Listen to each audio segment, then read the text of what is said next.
Catch up on previous parts by clicking the playlist linked in the description. The Kingdom of Marine Forest is home to a human king and 3 fairy kings. Thanks to the Forest Fairy King, the land is blessed in abundance, and its fertility is guaranteed. Thanks to the Sky Fairy King, the air is very clean, and there is never a shortage of life-giving rain. Thanks to the Sea Fairy King, things like coral, pearls, and fish are abundant and bring prosperity to the kingdom. Everyone in the Marine Forest royal family is loved by the fairies and has received their blessing. The fairies' power is vital to supporting the kingdom. Tiara would undergo bridal training for the next year. She felt a bit sad about leaving her homeland, but since Aqua was with her, she knew she'd be happy. He told her to tell him if she ever felt troubled. But if she told him she wanted to go home, he didn't have the slightest shred of confidence he could let her go. Reaching the border, they could see roses on the side of Lapis Lazuli, a sky filled with bubbles and waves that resembled the ocean, and in their view was the beautiful coastline as well. It was Tiara's first time seeing the ocean. From the water emerged 3 cute little fairies, welcoming Aqua, Steed, and Elliot home. Wanting to befriend them, Tiara tried to greet them, but they went, "Ew, I hate you."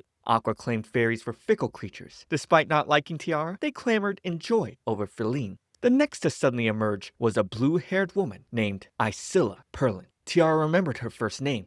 Akari mentioned she was the sequel's heroine and the daughter of a duke. She happened to be swimming with the sea fairies and ended up all the way here. Getting greetings out of the way, Aqua explained the Perlins were the ducal family that oversaw the oceans. Isilla was skilled at raising fish, corals, and other things in the sea. She always helped Aqua with his work. Watching the two talk and act familiar with each other, Tiara wondered if it was possible she herself was the villainess here in the sequel too. She knew her own existence was definitely irregular and possibly completely removed from the story. Feeling a bit down, she decided to go rest in the carriage by herself, but really sat down by a tree to sulk over the heroine arriving so soon. She didn't want to lose Prince Aqua, but didn't know what face to make when she returned. She wasn't confident she could act cheerful. Seeing that she was troubled, 4 forest fairies appeared before her. One coughed and shot a little magic puffball. They were so excited to meet. They loved Tiara instantly. Elliot couldn't believe it. Forest fairies didn't normally like people, and yet here they were, blessing her. Tiara asked what he was doing here, and he apologized, but had actually been following at a distance the entire time. She assured him she was fine,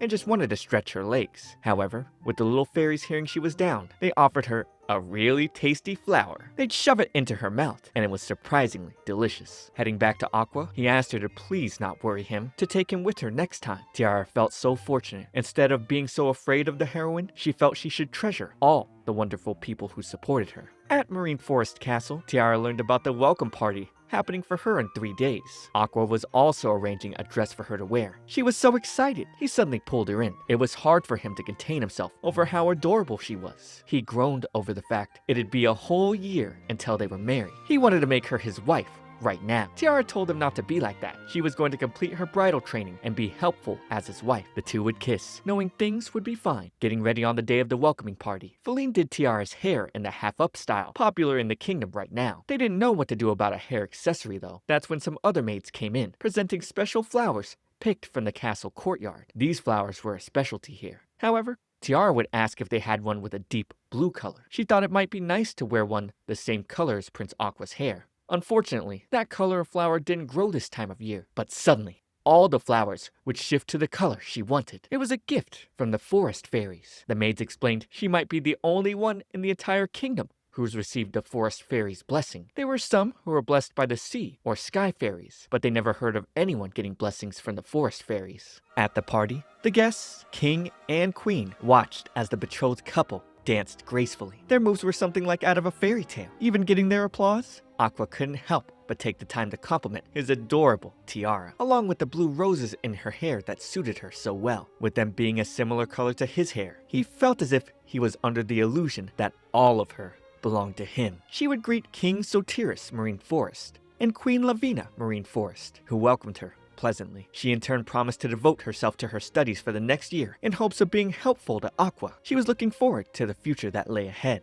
Isilla would congratulate our couple next, and tell Tiara she wanted to become great friends with her, even inviting Tiara to visit her home sometime. Her mansion apparently sat next to the foremost ocean in the kingdom. Tiara played along with the pleasantries, but internally, she didn't want to get involved with the heroine at all. Heading to her mansion on another day, she really sulked over this whole ordeal. Her personal knight, Tarmo, would ask if something was wrong, but she assured him she was fine. Isilla welcomed her at her home and showed her the garden. The fountain was filled with so many pretty fish Tiara had never seen before. It contained only seawater, and the little fish were rare species that only lived in her ocean. Seeing the breathtaking view of the shore, Isilla offered to take Tiara into the ocean. Being blessed by sea fairies, she could use magic that made breathing underwater possible, and could even make a layer of air around Tiara's body so she could go into the water without getting her clothes wet. Tiara was so impressed by the sequel's heroine, she wondered if she stood a chance against a heroine loved by the fairies. Over tea, Isilla thought it was wonderful to learn Tiara was going to marry Aqua out of love. Tiara didn't understand. Did this mean Isilla didn't love Aqua? She would flip it back on Isilla, complimenting her beauty, and ask if she also wasn't surrounded by men who wouldn't leave her alone. Isilla didn't think so. She entrusted every aspect of her engagement to her father, and was happy so long as she could be in the sea. Embarrassed as she was to admit it, she had yet to fall in love with anyone. Tiara didn't think she was lying. She wondered how someone could be so pure, sweet, and modest. Standing by the shoreline, Isilla called for the sea fairies' blessings so they could dive into the blue depths. A bubble suddenly surrounded them. Tiara thought it was incredible. Taking a trip into the water, she was amazed to see the fish here weren't afraid of humans. Isilla's friendship with them made her seem like a sea goddess. She was glad Tiara was enjoying things down here. She suddenly told her she was going back up first to prepare some warm tea. Tiara said she'd go with her, but Isilla said it'd be fine, and she could enjoy herself down here. Uh-oh, I'm sensing danger. Shortly, Tiara would rise up from the water and spot Isilla chatting with Aqua. She saw Aqua touch Isilla's face and quickly sank down. She couldn't understand. Was this the power of the game? Did she get between the two of them after all? She decided she wouldn't run and burst out, determined to get her feelings across.